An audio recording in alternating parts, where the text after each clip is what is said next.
On October 23, 2003, an official Naruto game would arrive in America for the first time. For the PlayStation 2 platform, a saga would be born incredibly loved by fans and continues to be remembered today: Naruto Ultimate Ninja.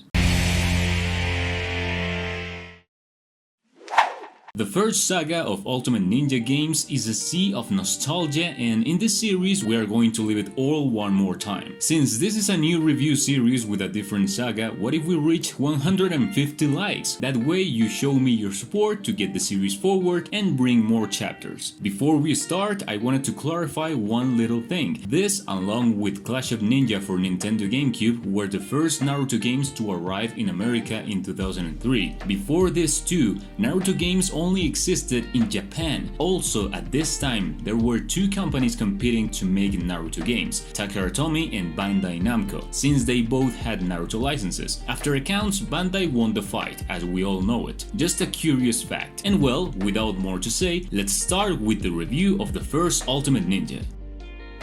Upon release on PlayStation 2, Ultimate Ninja was the most popular and remembered release, different from Clash of Ninja on GameCube. It offered a combat very inspired by the brawl fighting style from Super Smash Bros, as it has a lot of platforming and item related mechanics. We had 3D character models, at least in the animations of the Ultimates, and a combat system that is very impressive at a glance. And yeah, it's fun, but that fun can only last 1 or 2 days maximum. The gameplay feels too mashy. Really, my fingers got very tired playing this. There is very little control with what the character does. The hooks are unreactionable and there are many frame errors. It is inevitable to feel that this game has a colossal imbalance, especially if you play it again now that you are more mature. At that time, most of us did not worry about character balance or having a meaningful combat system. We just wanted to see Naruto and Ninja's powers getting clashed in 3D, which it does, and very well.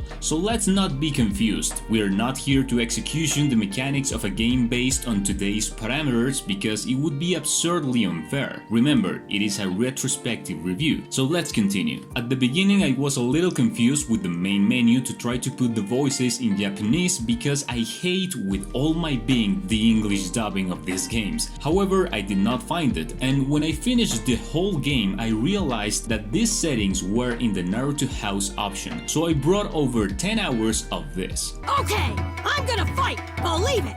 Continuing with the game modes, here we are presented with a story mode where we can pass different levels with each of the game characters to unlock them and make them playable in versus mode. Basically how it worked in the generations. They are simply combat between dialogues of static images. There is not much to comment here. It was 2003, we couldn't ask much of them, but it is worth it to highlight the inclusion of original dialogues from the manga. I was pleasantly surprised that it wasn't only forced text to generate fights without a plot. The scenarios of each character can be very repetitive, but we cannot be very skeptical with the narrative of one of the first Naruto games of the 6th generation of consoles. At least in a non-canonical way, they gave us the fight we all wanted to see of Sasuke vs Neji. Clearly this was a very promising demonstration, at least visually speaking, of what could be achieved in a game of this kind at the time. In this report of events, it is not reached the final fight of Naruto against Sasuke when they are children. You get up to the first 80 chapters of the Naruto anime without counting the filler, if I'm not mistaken. Nevertheless, something I honestly did not like was the lack of attention that the developers put to explaining how the game works the first time you play it. The game does not even bother to give you a tutorial of the game controls, and the fights in those story scenarios can get complicated without having an idea of the game. I had to get into practice mode to see the list of actions. In part, it also leads me to think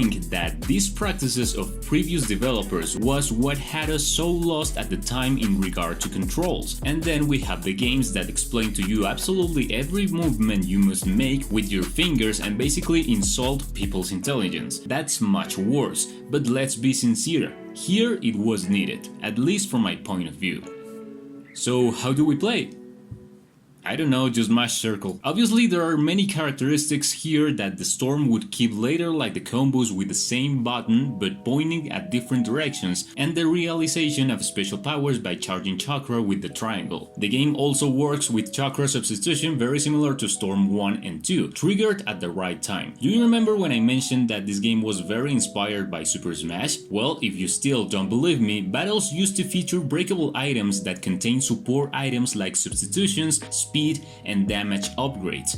The problem is that this style, unlike Super Smash, tends to be very dependent on the help of those objects but not on the skill of the player. In addition to those sudden scene changes, they are so rare and unnecessary. But what made this game very popular and loved was the amount of original content of the series that it brought. The fan service was seen everywhere, more than nothing, with the last of each character, which practically everyone had a wink to series events. These special attacks are executed by means of commands with minigames. The more hits, the longer the animation can last, and consequently the more damage you deal. For example, I also like the wink that they made to the 4th Hokage in the level 3 ultimate of Naruto, where his silhouette can hardly be seen. These iconic movements like the RM Jutsu, the 1000 Years of Death from Kakashi, and Naruto's Fuma Shuriken seems to me that they give a very special tone to the game system and camouflage irregularities. There are also reinforcement characters that can be used through objects, of course, yes, but they have special combat skills, and here comes a very interesting point.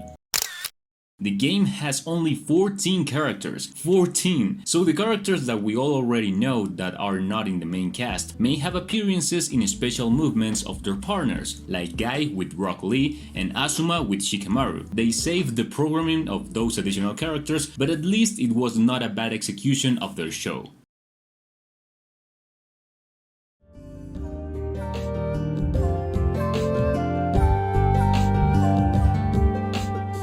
The soundtrack is not very remarkable. It has catchy music, but it is not closely what you will remember the most of the game. Oh, by the way, I forgot to mention that some characters are left in a state of transformation or awakened in quotes after using an ultimate, like Sasuke with the Sharingan and Rock Lee with the doors open, which doesn't seem to me bad at all. It is something that contributes even more to the lack of balance of the game. If you already hit the last one that does the most damage to the character, besides you are going to stick him for more than 30 seconds, followed by an awakening that increases his speed and damage. It seems a little excessive to me. I'm not saying that they should remove that transformation mechanic, but at least do not activate it in this way. The transformations in this game, they do not feel like something primordial, so it would stay balanced. In conclusion, Naruto Ultimate Ninja is not the deeper Naruto game that we can review so far. It is a good Naruto action game and very good for its time. It did things in an excellent way. I like that the gameplay tries to explore in the innovation of a new combat system. I like the shout and negative screen of the gray sponge to an adversary. I like that the characters like the 1st and the 2nd Hokage, Shukaku, and the 4th Hokage are shown with this gloomy and opaque intent, and it shows that the developers had many future plans where they would fully include these characters. I like the fan service provided by this game because it worked in its time, and that's why it was the most outstanding of the 2 games that came out that year. Even so, it is impossible to deny that the combat mechanics could be improved, and a lot. Try to go beyond just a dynamic cinematic and with cool effects. What I felt the most when I played this game again was that the developers forgot to make a good action game because they were too busy making an attractive game. Luckily, the audience responded positively and the saga continued, so we will have the sequel in the next chapter. Let me know what you think of this first episode, opinions, memories you have of the game. I will be glad to read them in the comments. Guys, thank you so much for watching. That was all for today, and I will be watching you in the next video.